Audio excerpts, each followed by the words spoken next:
E já estamos no ar em mais um programa Elgue Você, sempre com aquele compromisso de trazer informação com credibilidade. E eu agradeço demais a essa oportunidade de poder estar aqui com vocês. E o nosso programa de hoje está sensacional, minha gente. Já confere aí. As pessoas estão me valorizando por algo que é apenas a realização de um sonho meu, que eu faço, que eu sempre fiz pra mim, por mim, sabe? Um prazer, né? Faz parte da sua vida. A medalha é algo muito rápido. Entendi. Mas a graça realmente está em ter condições de treinar, sabe? E pra mim é o mais importante, é o treino. Os pulmões são os órgãos do corpo humano que tem o único órgão que tem uma circulação própria. Nessa circulação, que é exclusiva do pulmão, é que ocorre essa oxigenação. Então, tudo que chega no pulmão, em partículas finas, passam para a corrente sanguínea. E aí o dano é geral, é sistêmico que a gente fala. Tudo isso e muito mais aqui no Elgue Você, que já começou.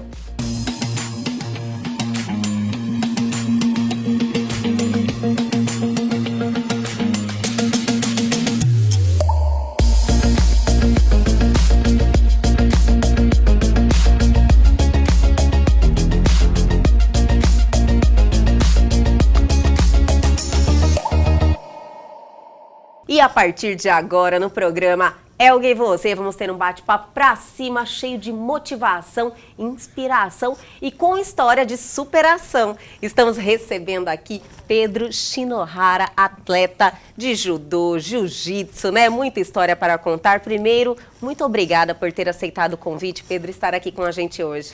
Eu quero agradecer pela oportunidade. É sempre legal usar esses momentos para divulgar o nosso esporte.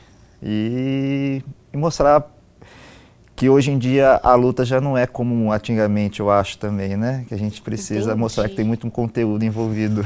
E isso é verdade, Pedro. Você falou algo assim que já me chamou a atenção de início.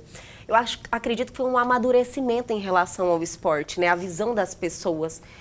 Que no caso do judô e do jiu-jitsu, embora eu não tenha tanto conhecimento, é mais um conhecimento assim do que a gente consegue extrair, né, das Olimpíadas e de alguns campeonatos que a gente assiste, mas ele é muito mais só que uma atividade física. Na verdade, o judô que eu aprendi é um judô extremamente tradicional. O meu pai é o meu professor, então desde que eu nasci eu treino com meu pai. E o meu pai teve 3 professores na vida, os 3 vieram do Japão. Então, assim, se a gente buscar a origem do esporte, o judô ele não foi criado para ser uma modalidade esportiva, foi criado, a ideologia do fundador é de se tornar desde o início, o judô a finalidade era uma matéria escolar. Olha. Então, o judô é muito mais do que um esporte, é um estilo de vida. É uma construção de uma personalidade, de valores também, é o que eu percebo. Mais ou menos. Não, esse é o objetivo do Jigoro Kano, quem inventou o judô. Infelizmente, o que eu percebo também que tem acontecido hoje em dia usando a desculpa de se tornar muito profissional, estão se perdendo os valores. Então, você acredita que está num processo inverso agora? Eu acredito que o ganhar hoje em dia está se tomando uma proporção muito maior e algumas coisas estão se deixando para trás, que são os valores que a gente aprendeu, que eu tive a sorte de ter aprendido com o esporte. Então, essa essência está se perdendo. Apenas na busca por ser campeão. Não, mas nós vamos resgatar a essência aqui, que esse é o nosso trabalho. Mostrar o quanto de benefício tem a prática do judô, do jiu-jitsu também. Eu acredito que o jiu-jitsu, ele sofre um pouco de preconceito. Ou é só impressão minha? Na verdade, eu não vou dizer que é algo universal, mas eu tenho ótimas, excelentes referências no jiu-jitsu. Eu treinei no Rio de Janeiro, eu treinei aqui em Cuiabá, eu treinei nos Estados Unidos, com pessoas que eu tenho uma admiração muito grande, porque fazem o jiu-jitsu como eu aprendi no judô. Às vezes, meu pai ele é um pouco extremista na parte de ser rigoroso, né? Nem tanto assim, mas muito parecido com a forma que eu aprendi o judô. Entendi. Então, eu acho que um tempo atrás foi necessário. O jiu-jitsu criou esse estereótipo da agressividade, da briga de rua, porque lá atrás foi a forma que quem adaptou o jiu-jitsu japonês para se tornar o Brazilian Jiu-Jitsu, o jiu-jitsu brasileiro que a gente pratica hoje em dia, eles precisavam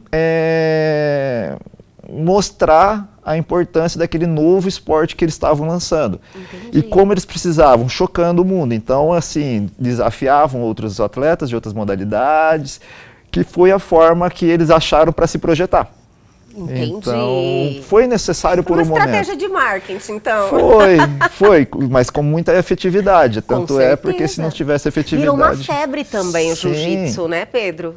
Nos Estados Unidos tem muitas academias, então eu acho assim, foi uma estratégia usada lá atrás, mas que hoje, os profissionais que estão hoje em dia em frente de muitas academias, também não vou dizer todas, mas em muitas academias, já entenderam a necessidade da profissionalização. Então, hoje já não tem as aulas, pelo menos onde eu treino, por exemplo, já não são aulas ensinando você apenas a lutar. São aulas com muito fundamentos, muita didática sobre a importância do esporte para o ser humano. Olha, que então, eu acho que isso realmente já ficou para trás. E quem não se adequar a isso, vai sair do mercado também.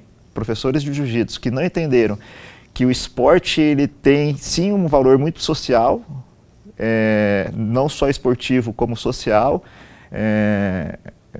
muito rapidamente ele vai acabar saindo do mercado. Eu acredito que o mundo vem ganhando essa consciência, eu acredito em vários segmentos, né, Pedro? Eu acho assim que se teve, em todos os momentos a gente pode extrair coisas boas, né? Sim. Então, se teve algo que a pandemia nos ensinou foi a importância da atividade física. Então, o que todo mundo sempre fala assim, mas é que eu não gosto de tal modalidade. Fala assim, mas você precisa buscar alguma coisa que te faça bem. Sim. Porque quando você tiver alguma modalidade, alguma atividade esportiva que você goste, você vai se familiarizar tanto com isso que eu acho que o esporte, a atividade física, ela é algo que assim, quanto mais você faz, mais você quer fazer. Então, eu entendo. O corpo pede, não é verdade? E é algo maravilhoso, é prevenção de doenças, a gente precisa, faz parte da nossa vida, a gente precisa trazer isso. Então, enquanto as pessoas, os profissionais, continuarem pensando que uma atividade física, um esporte, uma luta, é apenas para você aprender a derrubar, a finalizar ou algumas coisas, e não entender que existe algo muito maior do que isso, a gente não vai ter aprendido nada com a quarentena, com a pandemia, que é assim, você conseguir incluir pessoas novas no esporte em busca de qualidade de vida e saúde. Sim. Porque em uma academia, como em tudo na vida, você tem várias intenções ali dentro. Então tem pessoas que vão para competir, tem pessoas que vão para uma atividade física e tem pessoas que vão apenas por um lazer, que não tem finalidade nenhuma de competição, de superação, apenas estão ali para se movimentar um pouquinho. Então você precisa criar ambientes para que todas essas pessoas consigam conviver em harmonia. Com certeza. Pedro, você falou algo um tempinho atrás em relação a você, fora do Brasil, o jiu-jitsu também é muito praticado, tem grandes profissionais. Eu acredito que os atletas brasileiros se destacam muito na modalidade. Isso é verdade? Tanto no judô quanto no jiu-jitsu. O judô é um dos principais, o Brasil é um dos principais países do mundo no judô, que é uma modalidade extremamente praticada no mundo inteiro, Sim. Tanto que ela é olímpica. E apaixonante, viu? A gente assim já quer ir para os treinos, assistir uma luta e falar, eu já quero lutar judô.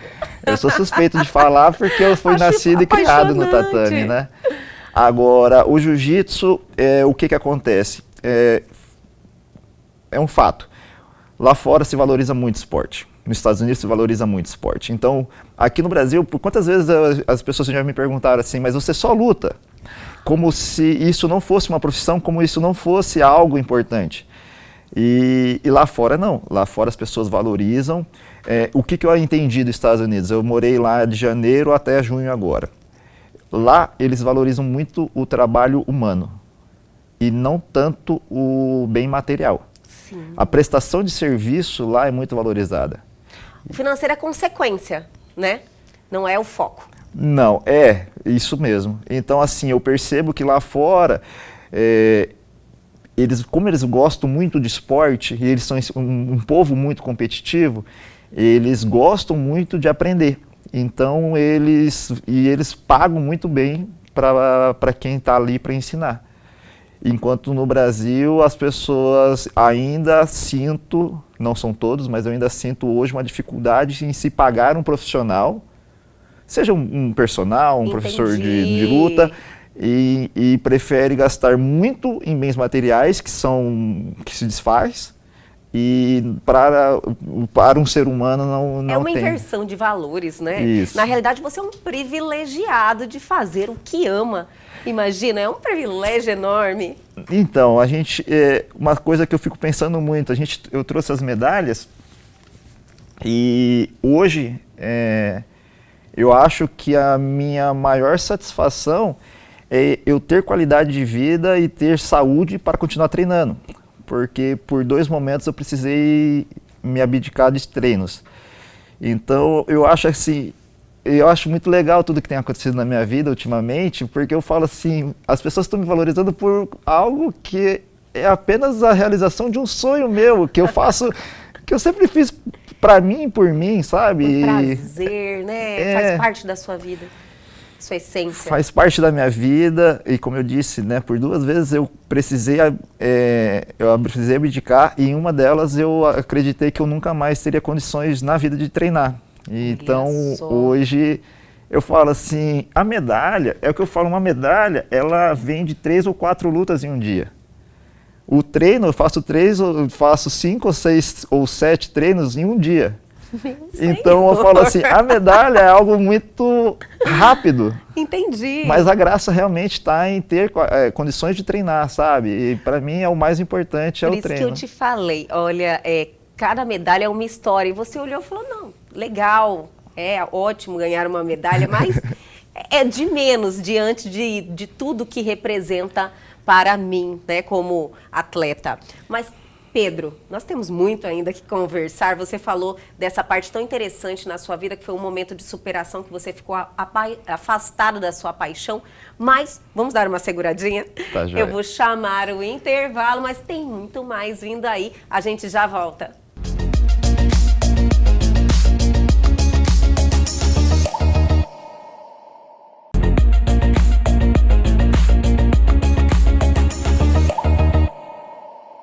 Estamos de volta hoje recebendo Pedro Shinohara. Agora estou falando certíssimo, não vou errar. Pedro, que prazer te ter aqui. Realmente é muito bom ter esse bate-papo, mostrar para as pessoas que viver praticando o que ama, viver assim, construindo algo com propósito, a vida é diferente, fica mais leve, não é verdade? Com certeza. Então, paramos no bloco anterior falando deste momento da sua vida. Você ficou 10 anos afastado? Foi isso?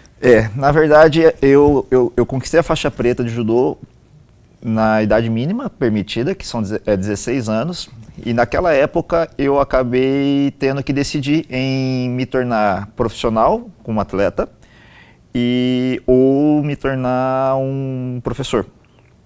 Entendi. Foi a minha primeira grande decisão na minha vida, eu acredito. E o esporte, ele demanda muito fisicamente e financeiramente, principalmente. Fisicamente nunca foi um problema porque a gente sempre treinou muito. Mas o financeiro é algo que a gente não consegue controlar. Sim. E isso eu estou dizendo em 2004 e 2005. Em 2004 eu fiz a prova da faixa preta, fui aprovado. Em 2005 eu tive que definir. Então lá em 2005 eu precisei...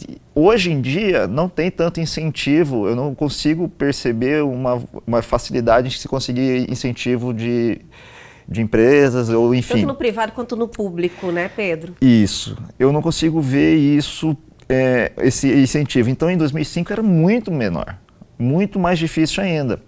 Então, eu acabei pensando que eu me tornar um atleta profissional naquela época, eu ia...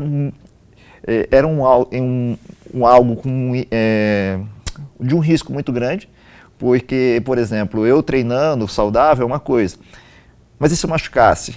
Entendi. De onde viria a minha renda nesse momento? Mas enfim, várias coisas, e aí eu decidi que me tornei professor. Então, me tornei professor, entrei na faculdade, sou formado em economia pela UFMT e comecei a trabalhar. E quando eu comecei a trabalhar, eu falei, agora eu consigo ter o dinheiro para eu pagar minhas viagens e os meus treinos. Sim. Aí surgiu a segunda vez que eu precisei abdicar das competições, porque a cada treino forte que eu fazia, numa sequência um pouco mais prolongada, vinha crises de dor da minha hérnia de disco. Hérnia. Isso. Nossa. E assim, aí eu treinava um pouquinho, vinha dor. Treinava mais um pouco, vinha dor. E eu tive crises absurdamente sérias, de crises de eu não sair da cama, isso novo, né, com 20 e poucos anos, crises assim. E aí começou que a primeira grande crise surgiu, a segunda grande crise veio depois de uns 2 anos, a terceira grande crise depois dessa segunda foi diminuindo o tempo, até que começou a ter crises praticamente todo mês eu tinha muitas crises. A cada treino forte eu tinha muitas crises de dor. Nossa. E foi a hora que eu falei, então acabou, fim da linha, eu realmente não tenho mais condições de competir. Competir vai ser algo que eu vou só acompanhar meus amigos, meus alunos. E então para mim isso realmente não dá mais. E foi até que em 2018 eu acabei, é um caso muito engraçado entre aspas, né? Eu adoro. Eu fui fazer a ressonância porque eu estava com uma crise, uma nova crise. E quando eu saí da máquina da ressonância, tinha 2 pessoas paradas olhando. E aí eles estavam conversando. Aí quando eu comecei a andar, daí um falou pro outro, tá vendo? Eu falei que ele andava. Olha só. Aí o outro foi se apresentar, que era o médico que fazia o laudo. Enfim, para resumir, ele falou assim, a sua coluna, eu sou professor universitário. Sim. Se eu pegar a sua imagem e colocar na prova do final de semana, o gabarito é coluna de paraplégico. Meu Porque senhor. teoricamente não tinha nervo passando. Então ali eu falei, bom, fim da linha, realmente não tem mais condições. Aí ele me perguntou, quem que é seu ortopedista? Eu falei, não tem ortopedista.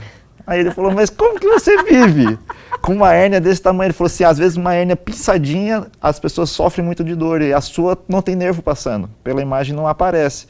Ele falou, tem porque você está em pé. Sim. Ele falou, eu estou aqui até agora te esperando para ver se você... Aguardando o momento, né? Para ver se você realmente andava, porque eu falei, achei que estava faltando sua cadeira de roda.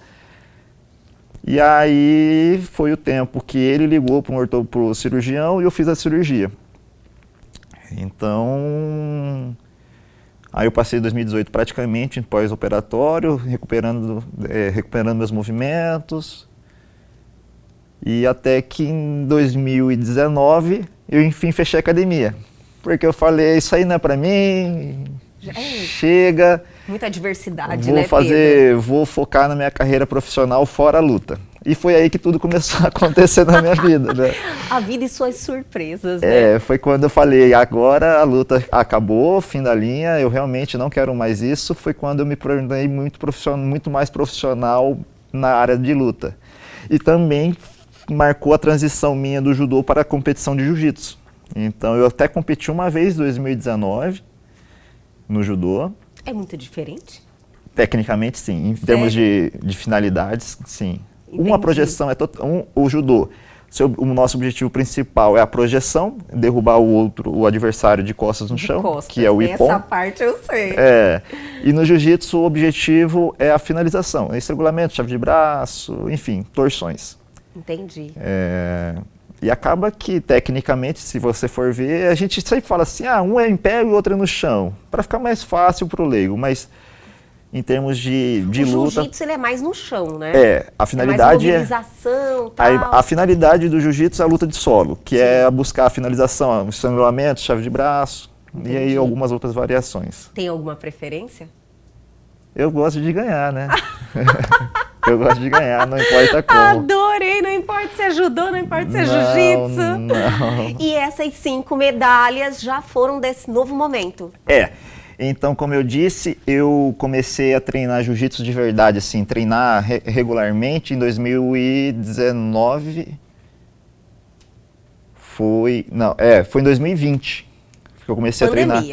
Foi em 2020. Olha, você foi um sortudo, né? Arrumou uma finalidade neste momento. E também o esporte era algo necessário para todos nós por saúde, né? Sim, até eu acho que ficou muito claro a importância da pessoa saudável na prevenção de doenças. Foi uma chancela, comprovado. Foi. Então, assim, muitas vezes as pessoas falam, não, mas é porque eu sou sedentário, não sei o quê, mas ninguém te obrigou a ser sedentário, né? Você é porque você não quis fazer alguma coisa. A vida é movimento. E aí eu comecei a treinar mais jiu-jitsu em 2020, aí tem essa medalha, que ela foi em dezembro de 2020, aí foi aqui em Cuiabá, aí eu fui campeão, aí em junho de 2021, essa daqui, que foi lá no Rio de Janeiro, aí eu também fui campeão, aí eu ganhei essa e me trocaram de faixa no jiu-jitsu, porque no jiu-jitsu se compete por faixa. Aí eu acho que eu tinha uma semana, eu lutei esse campeonato em Belo Horizonte, aqui por mais que está 2020, é porque como teve a pandemia, foi cancelado, daí eles já tinham feito a medalha, por mais que a competição foi em 2021. Entendi. Está escrito aqui 2020, mas é por causa disso, foi em 2021. Tinha que colocar o mais um também, né? Aí essa aqui foi, e no Rio de essa aqui foi em Belo Horizonte, essa no Rio de Janeiro, que é o Grand Slam, que é um dos principais campeonatos dessa federação. E eu também tinha, um mês de faixa roxa, então, enfim, foi uma... Por mais que a gente não goste, né, que a gente luta para ser campeão, Sim. É uma medalha de prata com gostinho. Eu lembro que no pódio dessa medalha, dessa aqui, o que estava em primeiro e em terceiro estavam conversando. Falou, pô, eu já te vejo faz tempo em competição, né, você está faz tempo na roxa. Aí o primeiro falou, estou 4 anos. Aí o terceiro falou, pô, eu tô 3 anos e meio. Aí eles olharam pra mim, e você? Eu falei, tem quase um mês que eu tô na roxa. Ai, olha. E essa é a mais recente, que foi conquistada lá nos Estados Unidos, em Houston. Olha que legal. A mais recente é essa? Quanto tempo tem? Foi em maio. Em maio agora. Olha que legal. Nossa, que volta, hein, Pedro? Meu senhor. Acho que tô pegando jeito, que você né? Você acha que você está no seu melhor momento? Agora? Com certeza, eu tenho certeza absoluta. Maturidade, Sim. Faz a junção, né? Eu acho assim, eu sou filho do meu professor de judô, então por muito tempo eu tinha uma pressão. Por mais que eu tive uma base muito boa do meu pai e da minha mãe, de sempre me colocar muito tranquilo com relação a isso. Sim. Que eu não tenho responsabilidade. Tanto é que eu falo para todo mundo, o do meu pai, em todas as competições, eu competia muito no judô, coisa assim, de 2 a 3 vezes por mês. E meu pai, ele sempre falava uma coisa para mim, em todas as competições que eu ia. Falava assim, vá e volte sem nada. Não volte com a sensação que poderia ter feito algo de diferente. Não importa a medalha que você vai trazer, se vai trazer ou se não vai trazer. Eu quero que você vá e faça o seu melhor. Sim. E volte sabendo que deu tudo o que tinha lá. Olha que maravilha. Porque qual que é a grande mensagem que ele queria me dar? Que a competição, na verdade, não é eu contra o outro. É eu ser o melhor que eu posso. Eu apresentar a minha melhor versão dentro do tatame. Então, isso na época eu não entendia. Porque na época eu só queria ser campeão, era a única coisa. Mas depois, refletindo, teve uma competição, eu era criança. E é muito engraçado, porque eu saí da área, fui campeão, entrei no pódio, ganhei a medalha, a primeira coisa que eu fiz, eu tirei, e se eu não me engano, essa medalha eu dei para alguém. Olha só. Porque eu ganhei fazendo contragolpe e fazendo golpes não tão bonitos. Então eu não me sentia merecedor daquela medalha. Então ali eu aprendi a frustração de eu não ter dado o meu melhor e mesmo assim ter ganho. Assim como teve uma competição em Brasília, que assim, eu acho que eu fiz 6 ou 7 lutas, derrubei, eu acho que ganhei 6 por ippon.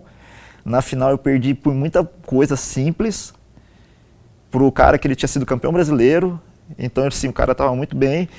E ali eu fiquei em segundo, mas eu lembro que nessa competição eu não aguentava de felicidade, porque eu sabia que eu tinha feito muito mais do que eu acho que eu era capaz de fazer naquela época. Então, na verdade, depois eu refleti e falei assim, cara, realmente a competição não tem nada a ver com o meu adversário. É o que eu saio pensando de mim mesmo da competição. Entendi. Então... Mas para chegar a esse nível é muita reflexão. Principalmente que, lógico, você falou várias vezes, fez referência ao seu pai, existia uma pressão? As pessoas colocam isso, Na né? verdade- Sendo filho de quem você É. que é uma pessoa, uma referência, mas eu acredito que a sua trajetória te fez chegar a esse momento, né? Na verdade- E com muito apoio da sua família, lógico. Sempre tive muito apoio dos meus pais, dos meus irmãos também. Na verdade, infelizmente, umas coisas que eu escutava quando eu era campeão, é que eu não fazia mais que obrigação porque eu era o filho do professor. Não E se acredito, o ser humano é complicado. E se eu perdesse, era uma vergonha, porque o filho do professor não pode perder. Eu sou apaixonado pelo judô. Eu digo assim, na minha vida existe Deus, que é acima de tudo, e indiscutivelmente. Existe a minha família, e eu considero o judô na mesma linha hierárquica do que a minha família. Então por isso que eu falo para todo mundo, quando eu dou uma aula e quando eu treino, na verdade, eu penso que eu não devo uma satisfação para o meu professor ou para o meu aluno, seja de jiu-jitsu, meu professor, ou meu aluno de judô. Eu devo uma obrigação com o esporte. Então, por isso que eu acho que eu me dedico, não é que eu me dedico muito, é que eu tenho tanto amor e respeito pelo esporte que eu não consigo fazer isso mais ou menos. E por que que eu acho que... Eu comecei a refletir isso agora, quando eu voltei dos Estados Sim. Unidos. E eu cheguei à conclusão que assim, eu nunca quis agradar nenhum aluno. Porque eu corro o risco de ter algum aluno com referencial muito baixo. E o pouco que eu der, ele ficar muito feliz, eu achar que eu sou bom o suficiente. E aí eu paro de querer evoluir, paro de querer crescer. Então eu sempre penso como eu posso ser o melhor possível para o esporte. Porque aí eu nunca me posiciono, nunca vou me estagnar, nunca vou achar que eu já sei o suficiente o que eu posso parar. Então eu acho que eu devo um respeito muito grande pelo esporte, por tudo que ele me proporcionou. Eu sei que eu tive umas sortes que são difíceis de ter, entre aspas, né? Olha, sorte, a preparação e a oportunidade. Sim, por isso que eu falei entre aspas. Sorte. Porque eu também sei do meu diferencial, eu Sim. sei que eu não sou um profissional da média e eu sempre tive muita dificuldade em falar de mim. E não falo isso como prepotência, é por reconhecimento do meu trabalho. Sim. Então eu tenho um pouco de dificuldade de falar, mas assim, eu também sei o amor que eu tenho por isso, a diferencial que eu consigo demonstrar nas minhas aulas, nos meus E treinos. olha, falou muito bem aqui. Eu tenho certeza que conquistou uma legião de fãs que respeitam o seu trabalho, a sua dedicação e se contagiaram com tudo isso que você nos mostrou hoje. Quero te agradecer demais por ter vindo aqui, enfrentado então você falou que é um pouco tímido, né? Tem dificuldade em falar de você, mas falou bem demais. Fiquei muito feliz de conhecer um pouquinho a sua história. Tenho certeza que nossos telespectadores também. E as portas estão abertas aqui. Mais uma conquista que puder vir aqui contar pra gente, eu ficaria muito feliz, viu, Pedro? Agora em setembro tem 2 competições, em novembro vai ter outra. Espero trazer Nós estamos bons aqui resultados. torcendo por você. Pedro, foi um prazer Muito te obrigado. conhecer um pouquinho da sua história e logo, espero que logo você retorne aqui ao nosso programa. Muito obrigado pela abertura, muito obrigado pela oportunidade de poder falar um pouco do esporte, que é algo que eu amo tanto, que respeito tanto. E que se isso tocar alguém e resolver dar uma chance para o esporte, começar a querer treinar, eu tenho certeza que busque uma academia que você se familiarize, que você concorde com a cultura da academia e pratique alguma coisa que você vai, eu te falo, vai mudar a sua vida. Ai. Não importa a modalidade que faça. Que maravilha. Obrigada mais uma vez.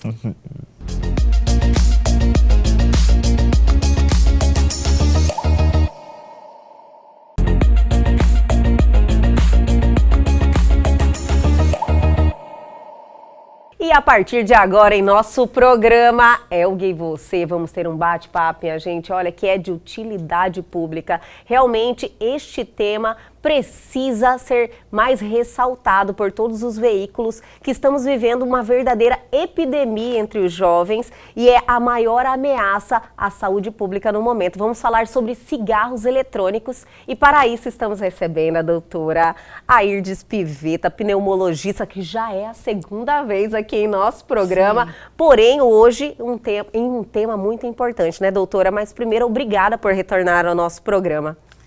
Eu quem agradeço o convite, né? Estou aqui à disposição de você e da sociedade cuiabana para trazer esclarecimentos necessários sobre esse importante tema que, como você já frisou, está sendo considerado uma epidemia, né, de uso principalmente entre os jovens. E a falta de conhecimento, tanto por parte deles como dos responsáveis, dos pais, ainda é grande, né? É algo bem recente, então realmente há um problema sério, porque está sendo afetada a saúde respiratória desses jovens. Doutora, nós nem não iniciou nada sobre o impacto que isso vai ter daqui a alguns anos, né? Sim. Nós ainda não estamos colhendo o fruto dessa situação. Sim, por ser novidade, né? Na verdade, o cigarro eletrônico ele foi introduzido no mundo em 2003, na China, né? Inclusive desenvolvido por uma pessoa que era dependente do cigarro convencional. E ele estava querendo parar de fumar e pensou em elaborar um dispositivo, né, que fosse menos danoso, a princípio, que o cigarro convencional. Então criou o cigarro eletrônico. Só que ao longo dos anos houve uma mudança, né? E esses dispositivos eles contêm substâncias que são tão tóxicas quanto o cigarro convencional. E, na verdade, a pessoa que utiliza esse dispositivo para tentar parar de fumar, na grande maioria das vezes, ela termina ficando refém tanto do cigarro convencional quanto do cigarro eletrônico, por ele conter altas doses de nicotina, que é a substância que leva à dependência química à pessoa que fuma.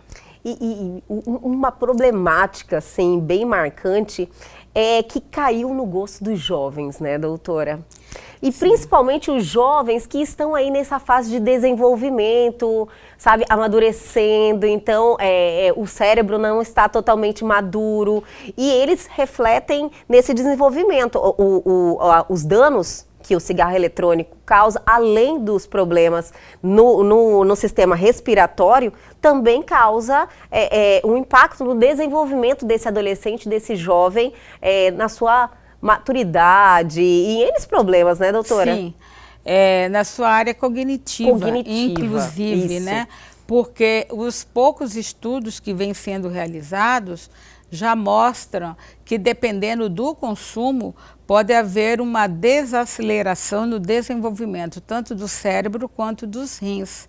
Olha e as substâncias são cerca de 60 a 80, vai depender muito do que se contém o líquido, né? Que é o cartucho que eles utilizam, eles levam também a outras doenças respiratórias, também a câncer, né? Já está comprovado a associação com câncer de pulmão, de esôfago, de estômago e bexiga. E também, por ser substâncias voláteis, algumas delas, à base de etileno glicol, causam uma inflamação grande do pulmão e pode levar a quadros agudos de injúria pulmonar, que é uma pneumonite aguda grave, e a óbito. Muitos casos, inclusive, já foram registrados, né? Inclusive aqui em Cuiabá, infelizmente, tivemos vários relatos de pessoas que foram internadas por causa dessa inflamação no pulmão e que realmente causa um dano muito grande. Sim, dependendo então do grau, né, dessa inflamação, hoje denominada de EVALI, né? EVALI, que é o nome? É uma injúria pulmonar, né?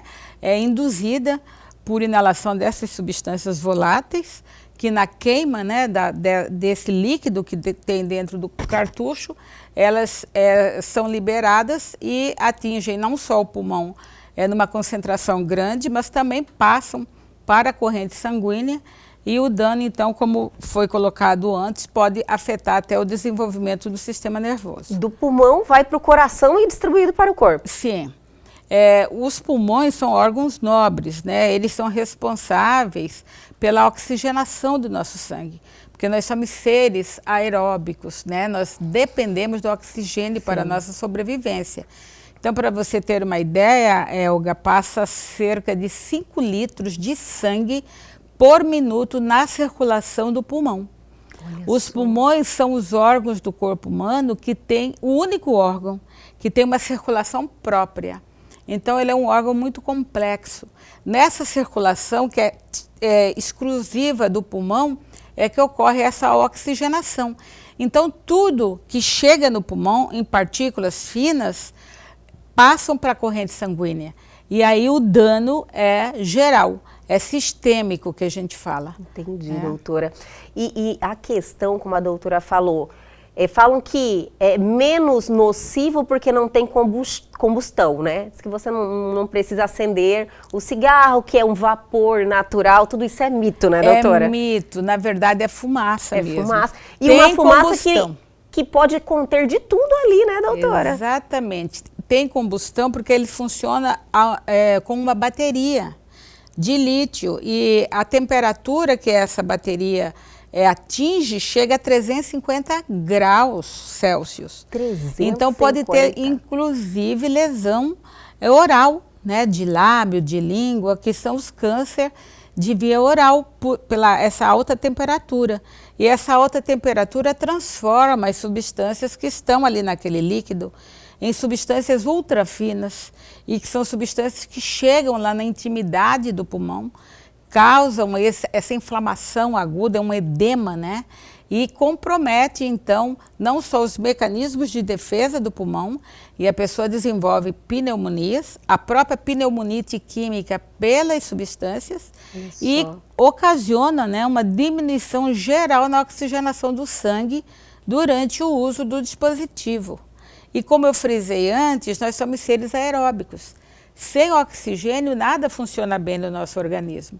Então, ocorre dano dos vasos, né, e com todas as suas consequências em função da diminuição da oxigenação. Doutora, eu percebo que você, comparando ao cigarro convencional, né, os índices que contém de nicotina são extremamente mais elevados no cigarro eletrônico. Sim. Então, e o consumo por quem faz uso do cigarro eletrônico é muito mais constante, porque eles se sentem à vontade de fumar em locais fechados, dentro de carro, dentro de casa, se tiver na aula, tipo, tem adolescentes que levam para a escola. Sim. Então, assim, está disseminado isso totalmente. Para você ter uma ideia, teve uma pesquisa, né, que avalia a saúde do escolar, que é o PENSE, uma pesquisa de abrangência nacional. Em 2019, ela foi realizada e a região com maior consumo de cigarro eletrônico foi a região centro-oeste. Meu senhor, não sabia, doutora? Sim, os jovens entre 13 a 17 anos são os principais consumidores.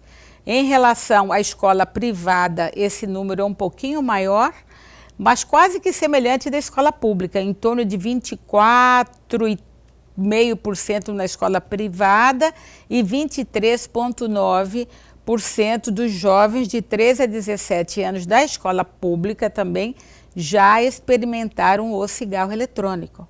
Como você frisou antes, ele atrai os jovens por quê? Porque envolve uma tecnologia.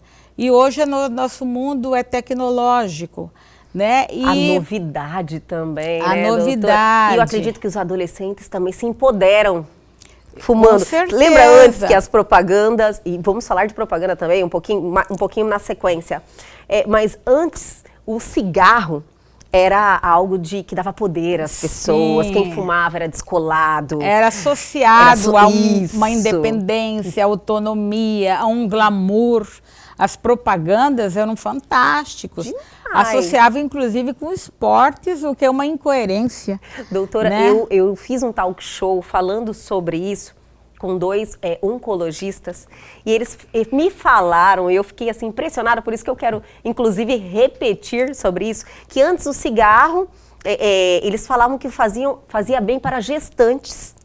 A senhora acredita nisso? Pois é. Tipo uma estratégia de marketing, isso assim, está se repetindo com o cigarro eletrônico. Sim, é a mesma estratégia, sabe? A mesma estratégia, e isso vem da indústria tabagística, né, porque... Que são as mesmas, né, doutora? Sim, a mesma, porque a patente desse cigarro eletrônico Já lá em 2004, 2007 já foi adquirida por uma multinacional tabagística inglesa e hoje as indústrias de tabaco são as maiores produtoras. Olha né? só. E o problema maior que eu vejo no Brasil é que esses jovens estão consumindo um cigarro eletrônico que eles não conseguem avaliar a procedência, por ser proibido no Brasil, o que é extremamente correto. Então é proibido, a Anvisa proibiu nesse mês de agosto. Esse mês de agosto agora foi realmente proibido. Sim. Antes tinha esse mercado aí, né? Paralelo sempre teve, na Sim. verdade era proibido, mas não se dava muita ênfase. Aí foi trazido novamente para avaliação e eles continuaram com essa política da proibição.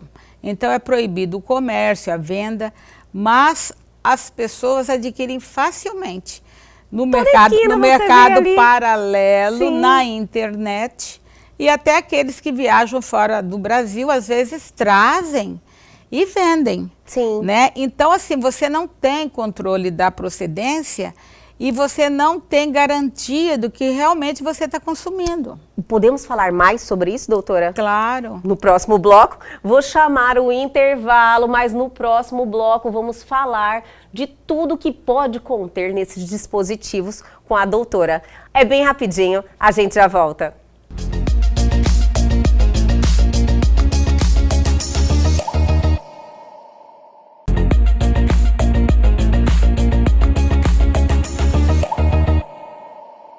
Estamos de volta neste programa espetacular, com esse tema fantástico e com uma profissional de referência aqui para podermos trazer mais conscientização, aguçar a responsabilidade das pessoas, dos próprios adolescentes que muitas vezes não se atêm aos detalhes, né, doutora? Leva a vida assim, muito de modismo, seguindo no efeito manada, e de repente a gente trazer eles para essa consciência de que mais tarde eles podem pagar um preço alto por causa desse consumo desnecessário, né, doutora? Eu acredito que a gente é um ganho para a sociedade a gente poder debater esse tema.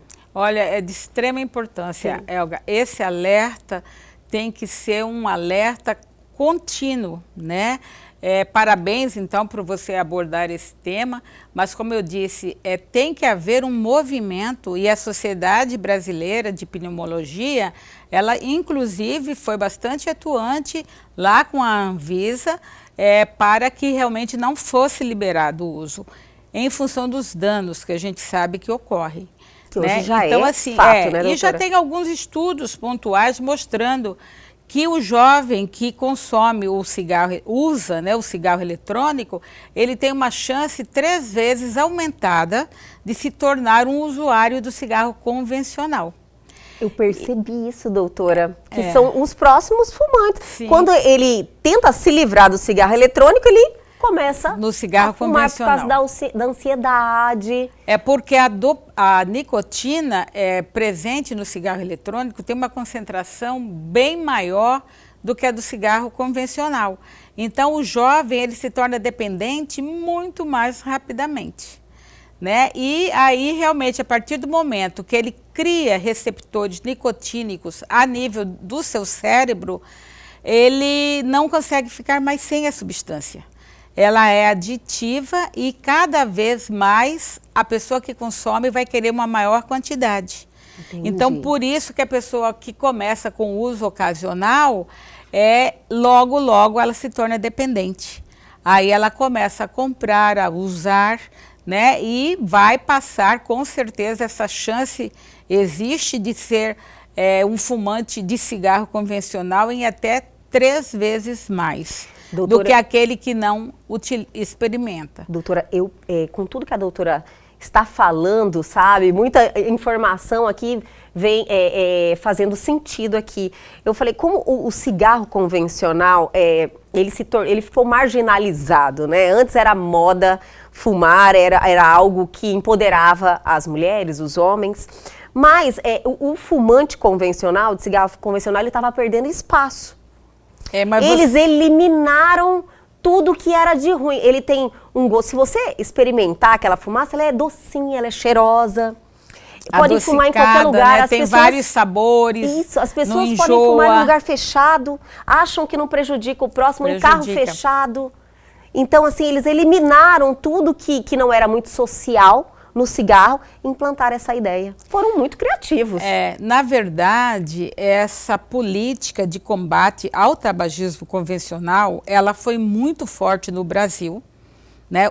Para você ter ideia, o Brasil recebeu prêmio, né, da Organização Mundial de Saúde lá na década de 2005, por ser um combatente árduo do consumo do cigarro. Para você ter uma ideia, essas fotos que são colocadas nas carteiras de cigarro convencional como advertência do risco, o Brasil foi o segundo país do mundo a inserir essas fotos, somente atrás do Canadá. E teve uma política muito atuante de proibição. Tanto é que foi proibido fumar em aeronaves, em locais fechados, em ambiente de trabalho.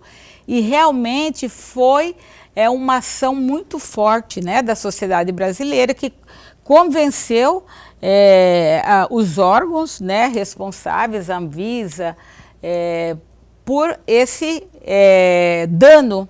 Né? E assim, como o cigarro traz impostos grandes, a princípio, antes desse combate, que foi exaustivo nessa época de 2000, achava-se que pela quantia de dinheiro que era arrecadado, fazia vistas grossas. Entendi. Mas depois estudos mal necessário. De farmacoeconomia provaram que o governo gastava mais para recuperar a saúde daqueles que adoeciam, que faltavam à escola, faltavam ao trabalho, por doenças diretamente relacionadas ao consumo do tabaco. Então, no Brasil, nós tivemos uma queda realmente grande, como você falou. Sim. E todo mundo olha diferente quando alguém acende um cigarro. A pessoa fica sem espaço. E aí, agora, a indústria tabagística está utilizando desse artefato para poder tornar os jovens reféns e, infelizmente, se não for feito nada de forma contínua, nós iremos perder de novo espaço para a indústria tabagística. Com toda certeza. Infelizmente. E o que acontece, que eu percebo, as propagandas, né, as estratégias de marketing, elas focam nos adolescentes. Sim. São adolescentes fumando, vídeo soltando aquela fumaça, daí ensinam eles a brincarem até com a fumaça, daí todo mundo quer aprender. Então, assim, o adolescente que, no momento, ele se impressiona, ele quer se socializar. Quer ser ele diferente, né? Isso. Ele abraça, e aí o vício, que é algo que é muito rápido. Rápido. Já pegou e já foi. E para reduzir, ele vai virar um fumante. Então, quer dizer, é um retrocesso, né, doutora? Um grande retrocesso que, como eu já frisei, tem que ter uma atuação muito forte, tanto da Anvisa quanto da Polícia Federal, por ser o comércio ilegal, então tem que ser combatido. Né? E tem que haver uma fiscalização contínua por conta desses órgãos e não somente ações pontuais. Nós sabemos que, inclusive, aqui em Cuiabá, há umas 3 semanas, né, houve uma ação da Polícia Federal e foi apreendido aqui em Cuiabá e a nível do Brasil uma quantidade de cigarro eletrônico estimada em mais de 2,5 bilhões de reais. Meu Senhor. Mas assim, como a gente frisa, né, essa ação tem que ser contínua e o alerta e a informação tem que ser entregue não só para os jovens, como você colocou, mas para os pais, os responsáveis, né? Então é muito importante levar essa informação. E tem mais um detalhe, inclusive nós finalizamos o bloco anterior, só que é tanto assunto, né? Que é bom a gente frisar, que eu acho que a gente não deixou isso bem claro. A doutora falou no bloco anterior que ali pode conter de tudo, né, doutora? Sim. Nas minhas pesquisas, eu vi que ali tem antidepressivo, até antibiótico foi encontrado, doutora. Como assim? Inibidor de apetite, por incrível que pareça. E o para estimular? O THC. né? E THC, que é da maconha.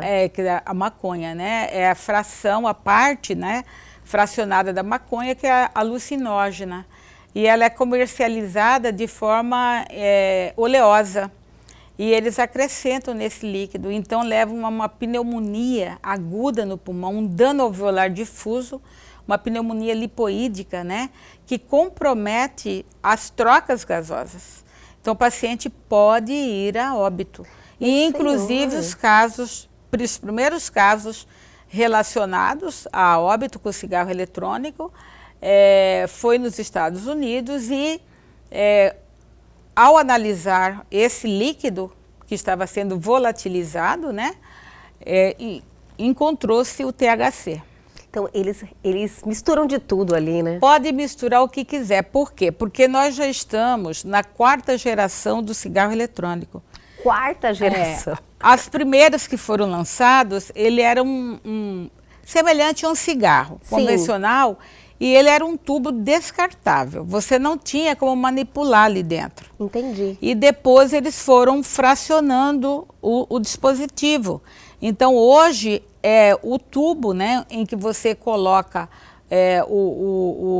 a essência, é uma essência, né? É um tubete, ele é totalmente manipulável. Você pode abrir e você pode adicionar ali o que você quiser. Imagina para então, um adolescente, isso é um parque de diversões, né? Aí tem sabores variados, como você falou, né? Menta, morango. É um cheiro maravilhoso. Eu falei, nossa, Canela, mas foram inteligentes, né? Para realmente ganhar mais adeptos a esse vício. Isso. E assim, a nicotina, ela está numa fração de concentração que chega de 30 a 50 vezes do cigarro convencional. Doutora, eu vi um estudo que falavam que um dispositivo que tem em média, eu não sei a diferença de são vários, né? São tipos, vários. Mas que dava tipo 1.500 tragadas, como se fosse um cigarro, tragadas, eles têm um outro linguajar que eu não sei, mas tem. Sim. Tem como se fosse tragadas, 1.500. Tipo, era como se fosse 5 maços de cigarro. Isso. Então, dependendo do tubete, que ele é variável de 2 até 5 ml, e do índice de nicotina que está ali contido, é equivalente a num tubinho daquele, que às vezes eles consomem ali em 2 horas de uso, você está consumindo de 3 até 5 pacotes de cigarro. Exatamente. A dimensão do problema, né, doutora? De 60 a 90 cigarros. Inclusive, o primeiro óbito de EVALI nos Estados Unidos foi num jovem de 24 anos de idade e que estava usando cigarro eletrônico há 1 ano somente. Meu senhor. Então, vamos você mudar vê essas estatísticas, né, que podem vir ainda não temos uma realidade, mas precisamos agir antes, né, doutora? Com certeza. Prevenção é tudo. Não iniciar, não vale a pena, é danoso à saúde, pode levar à morte rapidamente e a várias outras consequências, assim como o cigarro convencional também. Maravilhoso, doutora, que bate-papo esclarecedor. Eu tenho certeza que vai trazer muitas pessoas assim para essa consciência, e quem teve a oportunidade de acompanhar esse bate-papo fantástico, passe para a frente essas informações. Sim. Nós estamos precisando dessa força-tarefa, é uma força-tarefa, né, doutora, para reprimir essa realidade que nós estamos vivendo, essa epidemia. Então, eu acredito que todo mundo tem um pouquinho dessa responsabilidade, né, de passar informação de maneira correta. Com certeza, né? Nós como profissionais de saúde, né, temos essa grande responsabilidade, e vocês como formadores de opinião, né, num programa que você que tem uma grande penetração, a gente sabe, é de suma importância você trazer realmente essa discussão sobre esse tema tão importante e estimular, então, realmente alertar os pais e estimular os jovens a não iniciarem, e realmente ressaltar a necessidade da fiscalização continuada. Perfeito. Doutora, quero te agradecer por mais uma participação maravilhosa aqui em nosso programa. Logo, logo estamos de volta aqui com mais um tema sensacional. Com certeza já vou pedir um horário na agenda da doutora. E até a próxima, doutora. Eu que agradeço o convite, estou à disposição sempre para lhe atender e atender a sociedade cuiabana. Obrigada, nós só agradecemos.